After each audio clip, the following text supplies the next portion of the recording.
it is the most observable economic environment of my 30-odd year career. And it's so obvious what 2024 and 2025 are, and that's more stimulus. They're going to be cutting rates. If they screw it up and inflation does go up, they will use yield curve control, which is printing of money, to maintain interest rates, which Japan has been doing. But generally speaking, it's a year of stimulus. In a year of stimulus, as investors, we need to say, okay, what's going to create the biggest opportunity set? The multiplier on all of this is crypto. It always outperforms all other assets, particularly in these moments. Real Vision's founder and macro strategist, Raoul Pal, recently shared his insights on the imminent wave poised to impact the cryptocurrency landscape in the first quarter of 2024. Pal emphasized the significance of a spot Bitcoin ETF, drawing parallels from past markets and closely monitoring Bitcoin's current trajectory. Reflecting on Bitcoin's performance in 2013, Pal anticipates a substantial spike that surpasses many expectations. His bullish price prediction remains steadfast, projecting a swift ascent to a minimum of $100,000 in the upcoming months.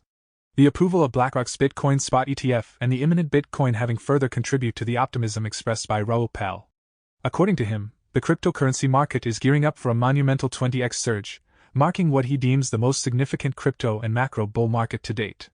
In the latest interview, Pal elaborates on his predictions for Bitcoin and the broader crypto landscape, providing valuable insights into the anticipated developments in the early part of 2024. As the crypto community eagerly awaits these transformative events, Raoul Pal's analysis serves as a guiding perspective for investors navigating the dynamic and rapidly evolving cryptocurrency market. His comprehensive outlook sheds light on the potential opportunities and challenges that may shape the crypto industry in the coming months. My view and my macro work was that the present state economy is bottoming right now. All the future forward-looking indicators all bottomed. Global liquidity, global financial conditions, they all bottomed last year. And the market's priced in a recession then. We've still got markets that are cyclical pricing in a recession now, stuff like the Russell 2000, oil markets, commodity stuff. But really all the forward-looking stuff priced it in a while ago, and it's been following financial conditions on a forward-looking basis. From all of the work that I do, I see nothing but stimulus coming this year. To Tim's point, there's, stimulus is another word for debasement of currency, and they do it in a number of different ways.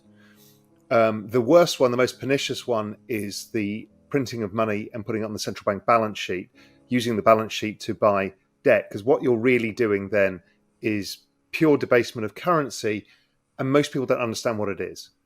They don't understand the fact that their purchasing power in asset terms goes down. So assets optically go up in value because the purchasing power of the dollar versus scarce assets goes up. And, crypto has been the best horse in that race. Technology has been particularly good at offsetting it. If you divide the S&P by the central bank balance sheet, zero performance since 2008. Gold, zero. In fact, gold is negative. Real estate, zero. It's only NASDAQ, only technology and crypto that's actually outperformed the debasement of currency. So it's really important what horse you back. So we're going into 2024. We've got sluggish economic growth. I think inflation will continue to fall all year because I think structural issues within the economy, from aging populations to AI, will actually surprise people to the downside with inflation. So I'm not an inflation sticky person. There's different types of inflation, right? We're talking asset inflation caused by debasement of currency versus CPI inflation.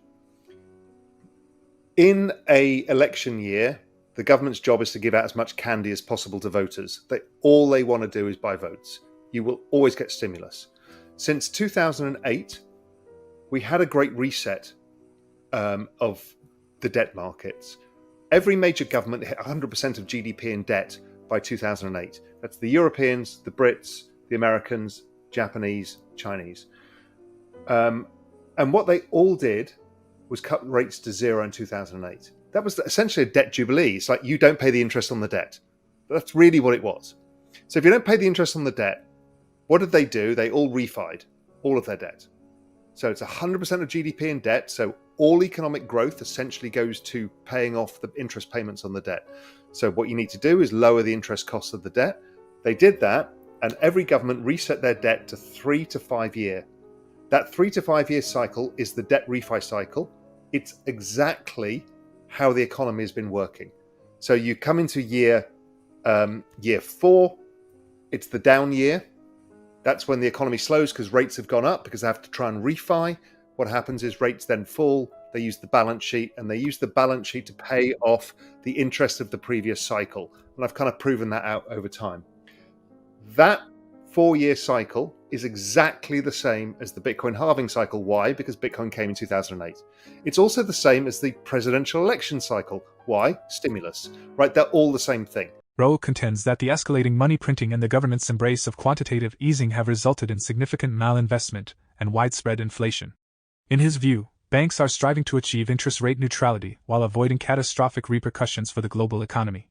Investors are now speculating on the likelihood of more stringent financial and credit conditions for households and businesses, anticipating potential repercussions on overall economic activity. Raoul explores the economic indicators that might emerge, particularly focusing on inflation, the stock market, and the potential influence of cryptocurrencies on the global monetary system. So the other thing to bear in mind about 2024, 2025 is, okay, we've now built the ETF, which I think of as a trade deal between crypto land and fiat world. It's not immigration into crypto land because these people are using centralized counterparts to do this, as opposed to myself, who will use my ledger device for self-storage. But we're going to bring a lot of FDI, foreign direct investment, and tourism income into crypto land. Huge amounts of it because of the stimulus and the fact that it's the best returning asset price on earth. So we've got that to also ignite this crypto economy. On top of that, Tim and many VCs like him have piled money in 2020 and 2021. 67 billion went in. That money has been building applications layers, infrastructure layers, all sorts of stuff. Right, a lot of this will come to market. Some of it doesn't. Some of it failed in the down cycle, but there's a lot of stuff coming to market.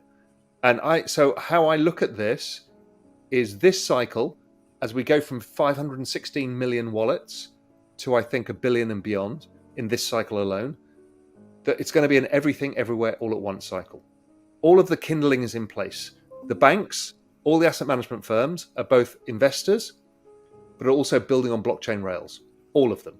So whatever Jamie says, and I've spoken to him directly about this, that he's wildly interested in this space, and they will, JP Morgan, Goldman, everybody are building on these rails. The big brands are building on the rails for Web3. We're seeing a lot of that already in sports teams, car companies, luxury brands. I think the breakthrough of Solana compressed NFTs, allowing for 1 million NFTs to be minted for $100, means that allows ticketing and other breakthroughs of what we can use NFTs for, because NFTs are not just PFPs and stuff like that. In addition, the ongoing rise of stablecoins. That's basically a tokenized euro-dollar market that allows somebody working in the rice fields in the Philippines to own dollars, which is impossible for them. And then just the ongoing adoption of crypto. So I know it sounds ludicrously bullish, but that's where we are in the cycle. I mean, I've been in crypto since 2012. And each time you just see it grow and grow and grow as more participants come and more use cases get built out. It's a very concentrated bet, so I'm pretty much 100% crypto and have been for a long time now. And I make asset allocations about weightings. I don't really do, and I've tried it in the past to try and own a broader diversified base of tokens. I just end up with shrapnel in my wallet that I don't care about. I like to really focus on what I'm doing. So my big focus for this cycle is Solana, and that's been for the last year. Obviously, I have a lot of ETH. I still have some Bitcoin, and then I have a few other tokens here and there. But really, it's a very concentrated bet on what I think is going to be the breakthrough for this cycle.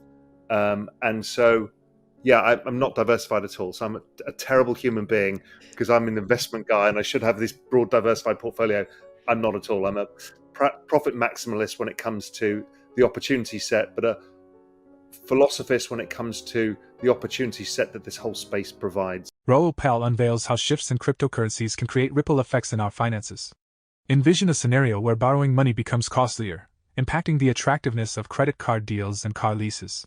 It's not just about numbers, it's about fairness and the extent of our purchasing power amid the market fluctuations. Bitcoin emerges as a disruptor in the financial landscape, challenging established traditions. Pal emphasizes that the concept of the everything code suggests that money is an invisible thread connecting everything, with major banks serving as guardians of balance, working covertly to maintain stability and avert financial chaos. However, Pal believes that change is inevitable.